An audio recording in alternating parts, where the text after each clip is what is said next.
Good morning प्यारे बच्चों। आज की ऑनलाइन क्लास में आप सबका स्वागत है। अब आप इस विषय के वीडियोस एक साथ भी देख सकते हैं। इसके लिए वीडियो के नीचे मेरी चैनल का नाम है, तो चैनल में जाके प्लेलिस्ट में जाएंगे तो इस विषय के वीडियोस एक साथ देख सकेंगे। तो बच्चों, आज के वीडियो में हम सीखेंगे हिंदी कक्षा 9 का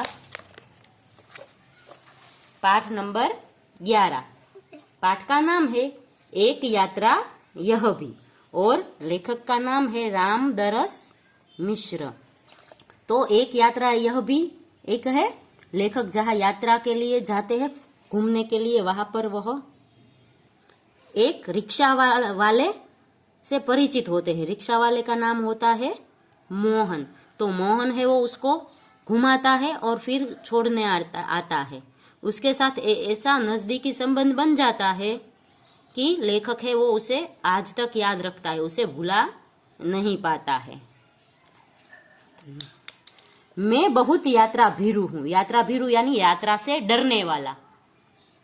यात्रा पर निकलते समय डर बना होता है कि पता नहीं कैसे कैसे लोगों से पाला पड़ेगा। सबसे बड़ी असहजता तो अनुभव होती है अंट शंट किराया मांगने वाले ऑटो वाले से। ऑटो वाला यानी रिक्शा वाला। हम कहीं भी बाहर जाते हैं तो रिक्शा वाला है वो, उसे पता चल जाता है कि ये यहाँ का नहीं है, तो मुंह मांगे पैसे मांगता है। नए शहर में कैसे कैसे लोग मिलेंगे, यह चिंता भी बनी होती है। तो इस बार एक डॉक्टर से मिलने के लिए ग्वालियर जाना पड़ गया।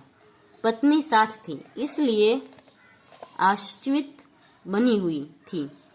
स्टेशन पर उतरते ही ऑटो वाले पीछे, वह चुपचाप आगे बढ़ते रहे।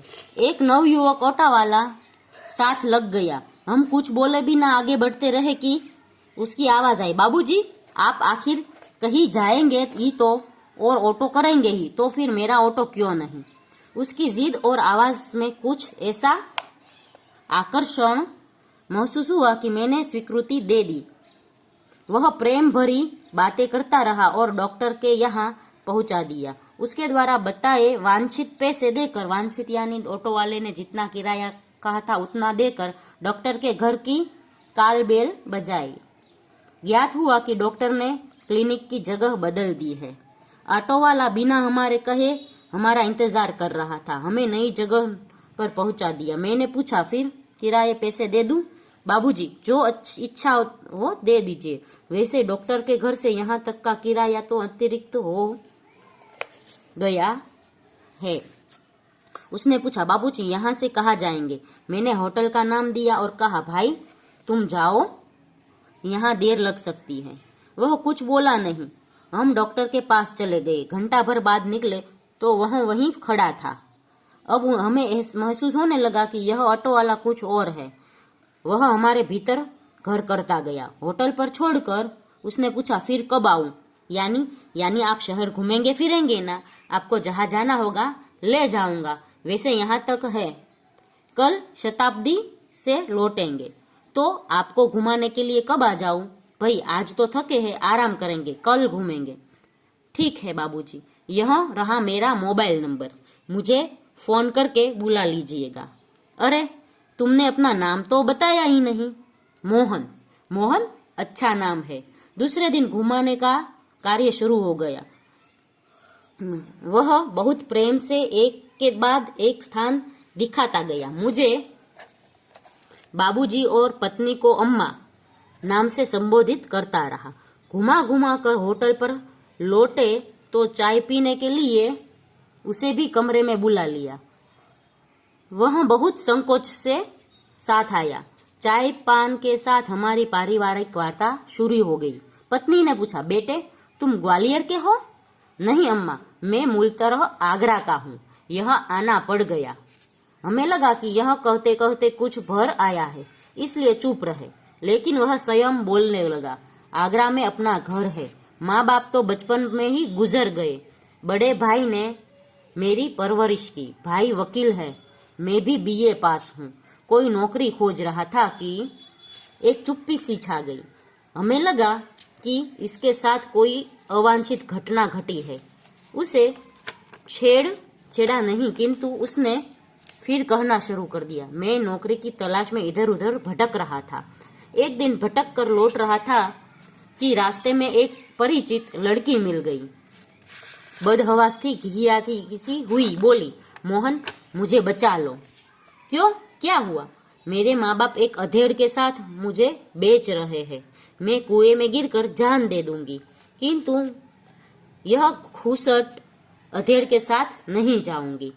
तो मोहन है, वो रिक्शा चालक है, तो एक लड़की उसके पास आती है और कहती है कि मेरा माता पिता है, वो मुझे बहुत बूढ़े आदमी के साथ शादी कर रहे हैं, पर मैं शादी नहीं करूंगी, मैं है कुएं में कूद पड़ूंगी। मैं बहुत असमंजस में पड़ गया, क्या करूं, कर भी क्या सकता हूं। मुझे लगा कि स्टेशन चलना चाहिए। वहां उसे ले गया और थानेदार के से हकीकत बनाया बयान की। वे कुछ दूर सोचते रहे क्या किया जाए। थानेदार साहब बोले, इसकी FRI लिखकर इसके माँ बाप को हवालात में बंद कर देता, लेकिन फिलहाल चिंता इस लड़की की है कि आखिर इसके लिए क्या किया जाए। एक छोटी सी चुप्पी के बाद वे एकाएक बोले, तुम्हारी शादी हो गई है? मैंने न में सिर हिलाया तो बोले, तुम इससे शादी क्यों नहीं कर लेते? मैं तो इस आकस्मिक प्रस्ताव से चकरा गया, किंतु कुछ पल बाद लगा कि इसमें बुराई क्या है। मैंने कहा, सर इससे तो पूछ लीजिए। थानेदार ने उससे पूछा तो उसने स्वीकृति सूचक सिर हिला दिया। लेकिन क्या मोहन? बाबूजी, लेकिन यह कि भाभी अपनी बहन से मेरी शादी कराना चाहती है, बात तय हो चुकी है। फिर बाबूजी ने मैंने सोचा भाभी जी की बहन से तो कोई और भी अच्छा आदमी शादी कर लेगा, वहाँ कोई संकट नहीं है, लेकिन इस लड़की की तो जिंदगी खतरे में है। लड़की सुंदर भी है, परिचित भी, और सबसे अहम बात यह कि यह संकट में है। इससे विवाह करना प्रतिकर भी होगा और मानवीय भी।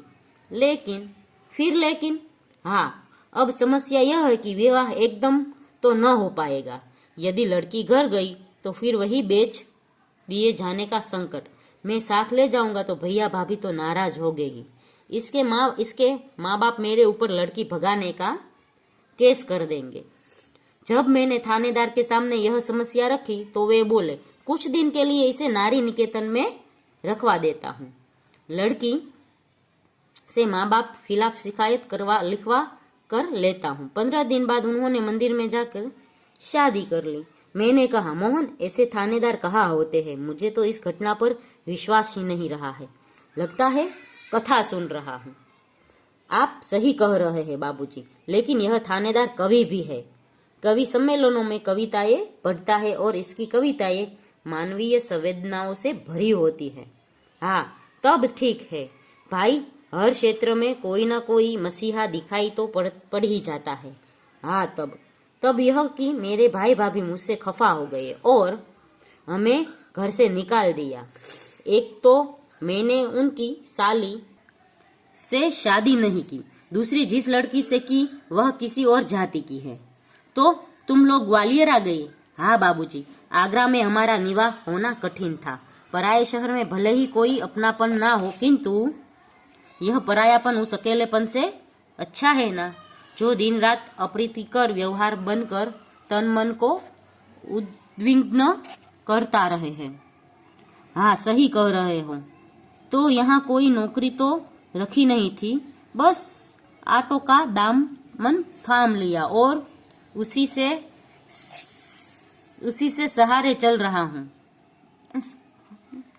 वास्तव में तुम बहुत बड़े हो मोहन। बड़े बड़े लोग तो नारी हित में बड़े बड़े लेक्चर देते हैं, लेख कविताएं लिखते रहते हैं, किंतु अपने व्यवहार में नहीं उतारते। लेकिन तुमने तो बहुत सहज भाव से एक लड़की को दुर्दशाग्रस्त होने से बचा लिया और हमने जीवन के साथ उसे सम्मान पूर्वक लगा लिया। बाबूजी, इस कार्य से मुझे भी संतोष मिला। मैंने तो एक बार उनका उद्धार किया, किंतु वह तो प्रायः मुझे संकटों से उबारती रहती है। मोहन की यह कहानी हम पर छा गई और वह हमारे मन में कितना बड़ा हो गया। गाड़ी का समय हो रहा था। मोहन हमें लेकर स्टेशन आ गया। उसे मैं 500 रुपये का नोट देने लगा तो वह बोला, रहने दीजिए बाबूजी। अरे यह तुम्हारा पारिश्रमिक है, कोई दान थोड़े ही दे रहा हूँ। बाबूजी, मैंने माँ बाप का प्यार नहीं पाया। कल से ही लग रहा है कि मुझे माँ बाप मिल गए हैं। इन सुख से आगे पैसों का तो कुछ भी मोल नहीं है। पैसा तो और लोगों से कमा ही लेता हूँ बेटे, लेकिन मेरी भी तो सोचो, मैं बेटे का शोषण कैसे कर सकता हूँ। लेकिन यह तो बहुत है, इतना लूंगा तो उसका शोषण हो जाएगा। यह कहकर वह 500 का नोट लेकर 300 वापस करने लगा। बोला, मुझे इतना पराया न कीजिए बाबूजी। हाँ, जब भी ग्वालियर आइएगा मुझे बुला लीजिएगा। मेरा फोन नंबर तो आपके पास है ही, लेकिन मेरी एक शर्त है। वह क्या बाबूजी? मैं 500 रुपये चुपचाप तुम्हें लेने पड़ेंगे। उसने 300 रुपये अपनी जेब में रख लिए। जैसे कह रहा हो, यह कैसी शर्त आपने रख दी बाबूजी। कुछ क्षण या बाद बोला, बाबूजी आपका फोन नंबर तो मेरा फोन पर आ ही गया है, कभी कभी फोन करता रहूंगा। हाँ हाँ भाई, शौक से, मुझे अच्छा लगेगा, लेकिन आपका नाम तो मैंने पूछा ही नहीं। मैं हूँ सत्यकेतु और ये मेरी पत्नी कामना। और जब हम स्टेशन के अंदर जाने लगे तो वह आंखों में न जाने कितना अपनापन लिए निहारता रहा। तो बच्चों, यहाँ पर लेखक को है वो एक रिक्शा वाले से अपनापन महसूस होता हुआ और रिक्शा वाले को लेखक और उसकी पत्नी के साथ। तो यह है, एक दूसरे को जानते नहीं थे, फिर भी वह एक दूसरे से मानवीयता के संबंध में जुड़ गए। और मोहन की बात सुनकर लेखक द्रवित हो गया कि कोई नारी सुरक्षा के लिए, नारी का उद्धार के लिए इतना भी कैसे सोच सकता है। तो बच्चों, यह पाठ खत्म होता है। अगले वीडियो में हम इस पाठ का स्वाध्याय